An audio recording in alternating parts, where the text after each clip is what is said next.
true. Nervous. Very, very dreadfully nervous I had been and am.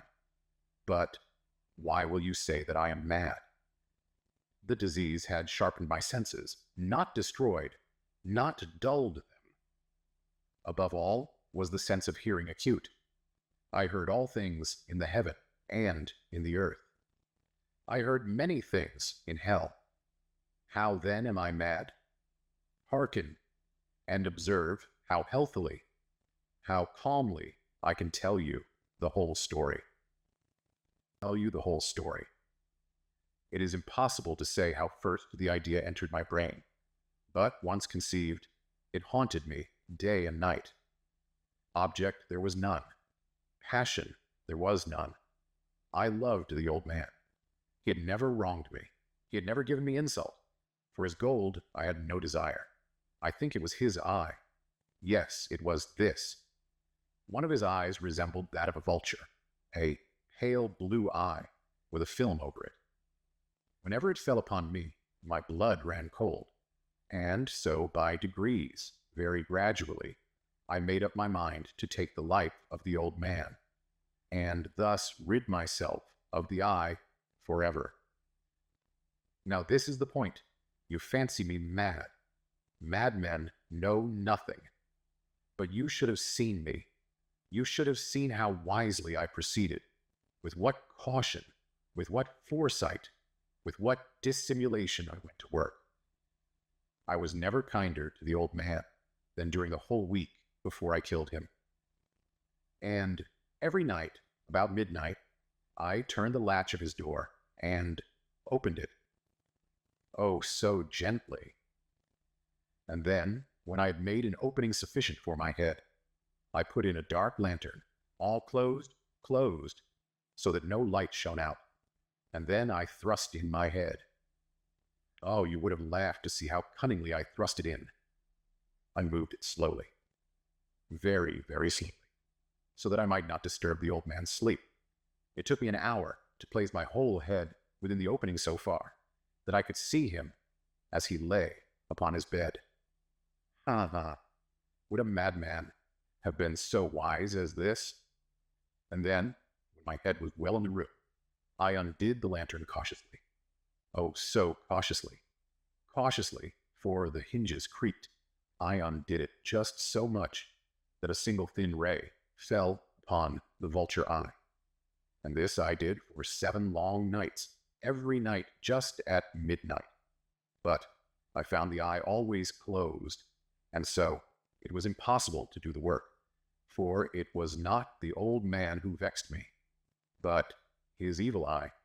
And every morning, when the day broke, I went boldly into the chamber and spoke courageously to him, calling him by name in a hearty tone and inquiring how he'd passed the night. So you see, he would have been a very profound old man. Indeed, to suspect that every night, just at 12, I looked in upon him while he slept. Upon the 8th night, I was more than usually cautious in opening the door. A watch's minute hand moves more quickly than did mine. Never before that night had I felt the extent of my own powers, of my sagacity.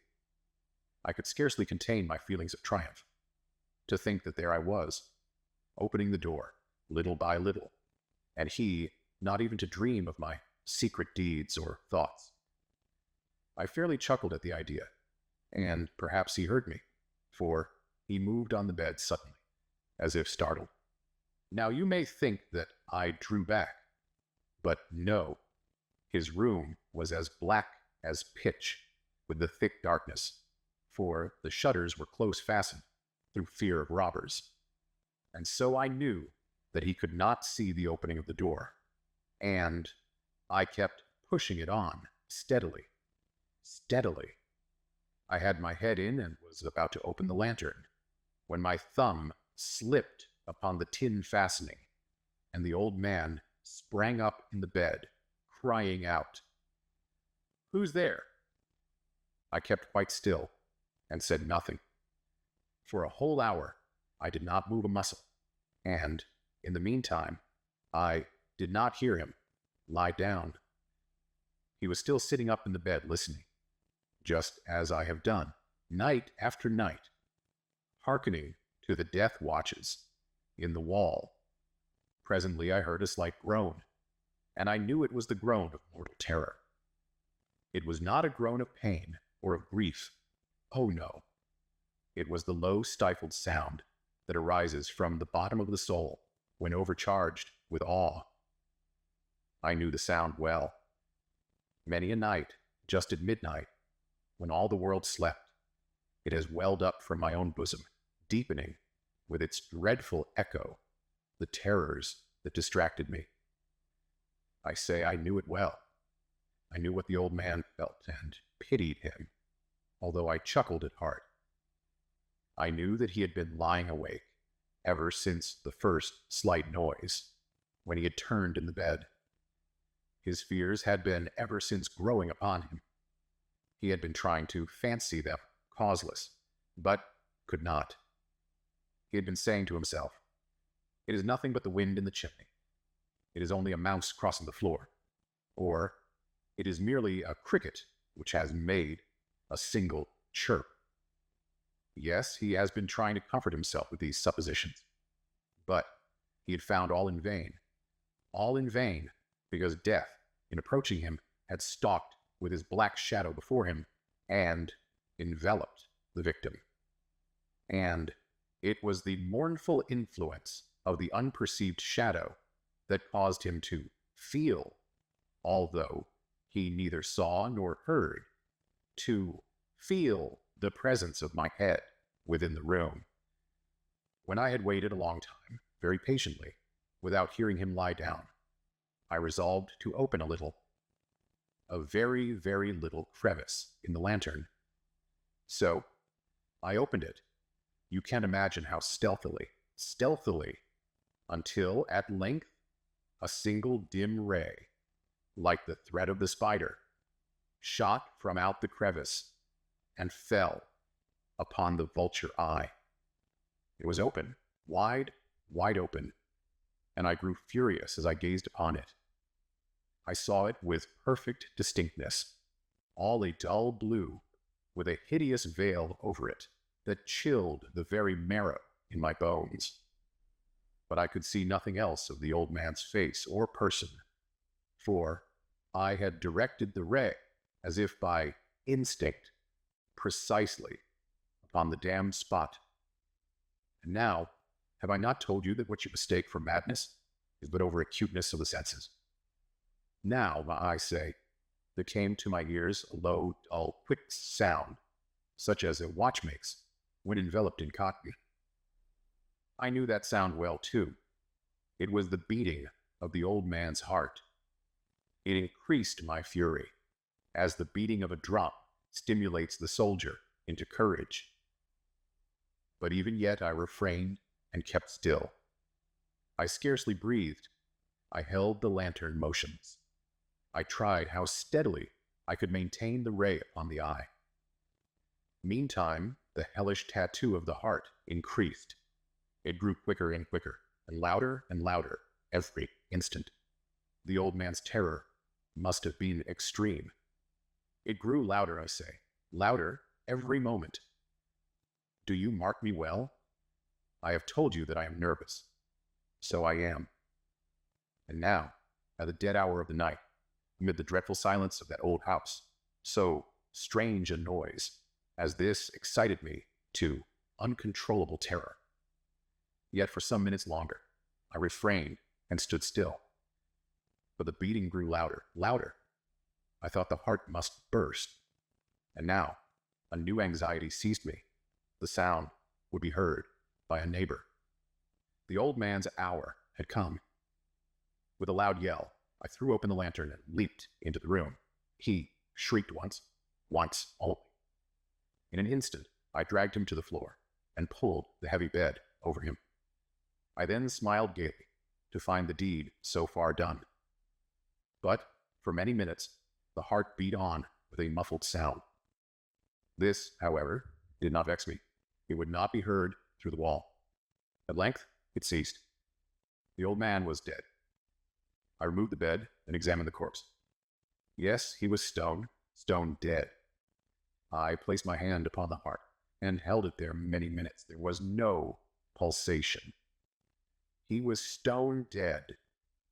His eye would trouble me no more. If still you think me mad, you will think so no longer when I describe the wise precautions I took for the concealment of the body.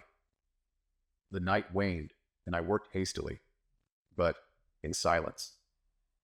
First of all, I dismembered the corpse. I cut off the head and the arms and legs.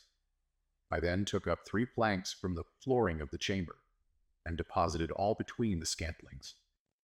I then replaced the boards so cleverly, so cunningly, that no human eye, not even his, could have detected anything wrong. There was nothing to wash out, no stain of any kind, no blood spot whatever. I had been too wary for that. A tub had caught all. Ha ha ha.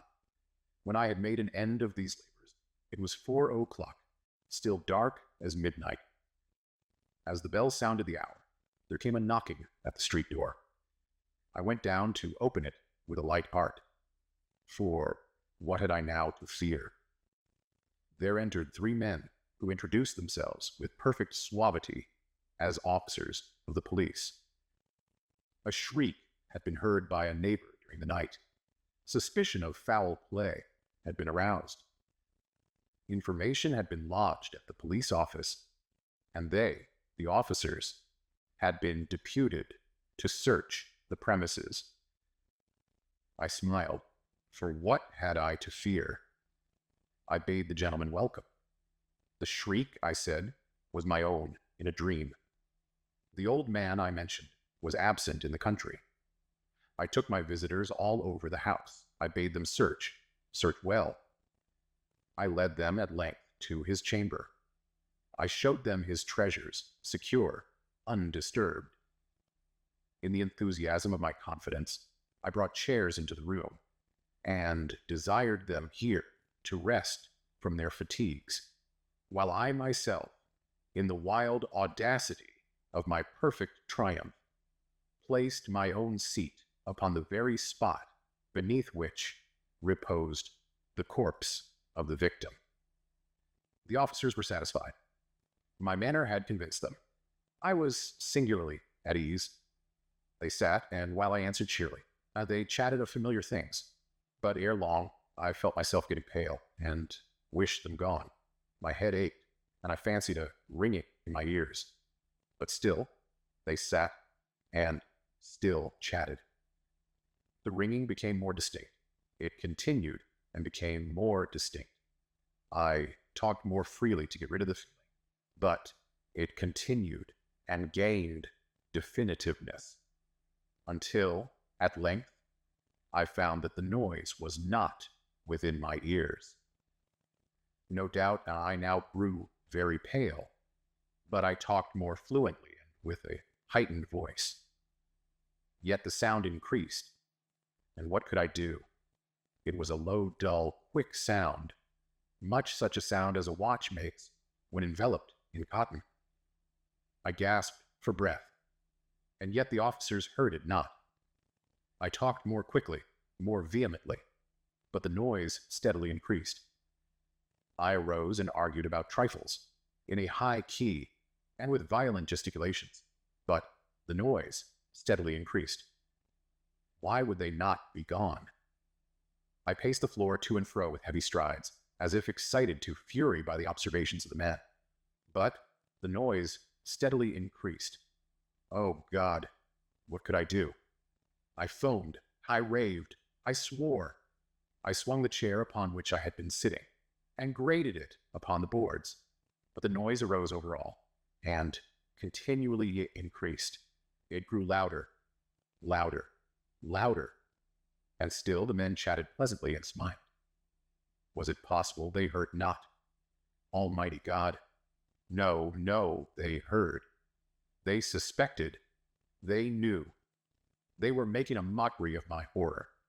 This I thought, and this I think. But anything was better than this agony. Anything was more tolerable than this derision. I could bear those hypocritical smiles no longer. I felt that I must scream or die. And now, again, hark! Louder, louder, louder, louder. Villains, I shrieked, dissemble no more. I admit the deed. Tear up the planks. Here, here. It is the beating of his hideous heart.